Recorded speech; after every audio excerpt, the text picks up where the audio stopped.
Yes सभापति महोदय, भारत जैसे देश में लोगों की भावना को धर्म और भाषा के साथ जोड़कर या प्रादेशिक स्वार्थों के नाम पर नारेबाजी द्वारा भड़काने से अधिक सरल और क्या हो सकता है। और ये कुछ ऐसी बातें हैं जो हमारी प्रगति और हमारे तीव्र विकास की राह में आड़े आती है।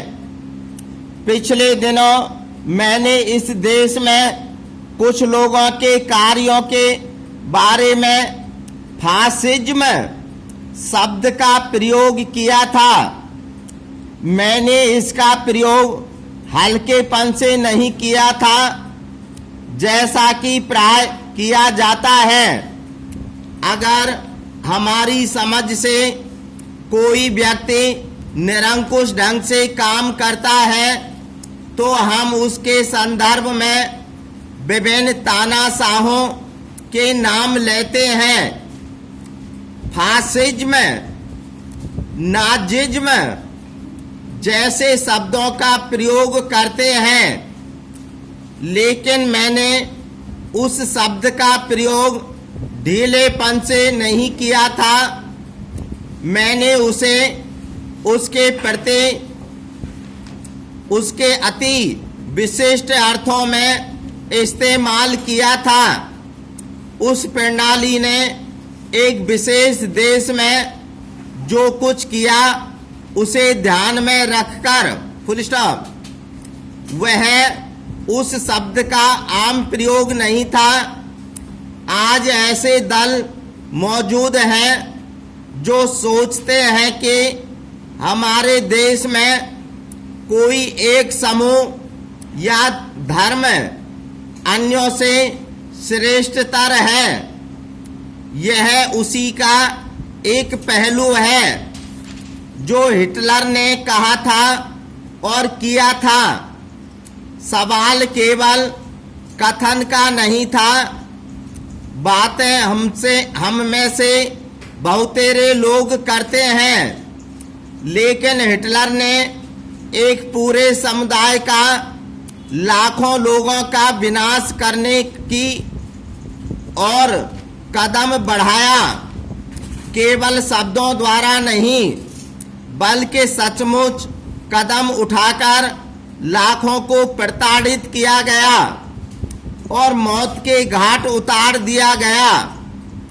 जब कोई इस शब्द का इस्तेमाल करता है तो उसका अभिप्राय यह होता है, पैरा, एक जाति के दूसरे से श्रेष्ठतर होने का सिद्धांत भी तार्किक परिणति तक पहुंचाया गया, जिससे देश को हानि हुई।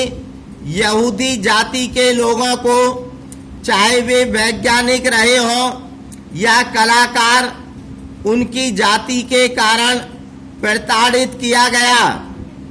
जैसा कि मैंने अभी कहा, लाखों लोगों को अत्यंत नृशंस एवं निर्दयी ढंग से मौत का शिकार बनाया गया। अन्यों को अपनी जान बचाने के लिए पलायन करना पड़ा और उन्होंने दूसरे देशों की समृद्धि में योग दिया। आज अगर अमेरिकी विज्ञान ने इतनी ज़्यादा उन्नति की है तो इसलिए कि अनेक जर्मन वैज्ञानिकों को जर्मनी से खदेड़ दिया गया। पैरा, अगर कोई आज कुछ दलों द्वारा प्रचारित सिद्धांतों को सभी रूपों में देखता है, अगर कोई उस समाजवाद को भी देखता है जो उनके द्वारा निर्दिष्ट किया जाता है, तो उसे पता चलेगा कि वह उन दिनों जर्मनी में प्रचलित राष्ट्रीय समाजवाद से बहुत मिलता जुलता है। स्टॉप।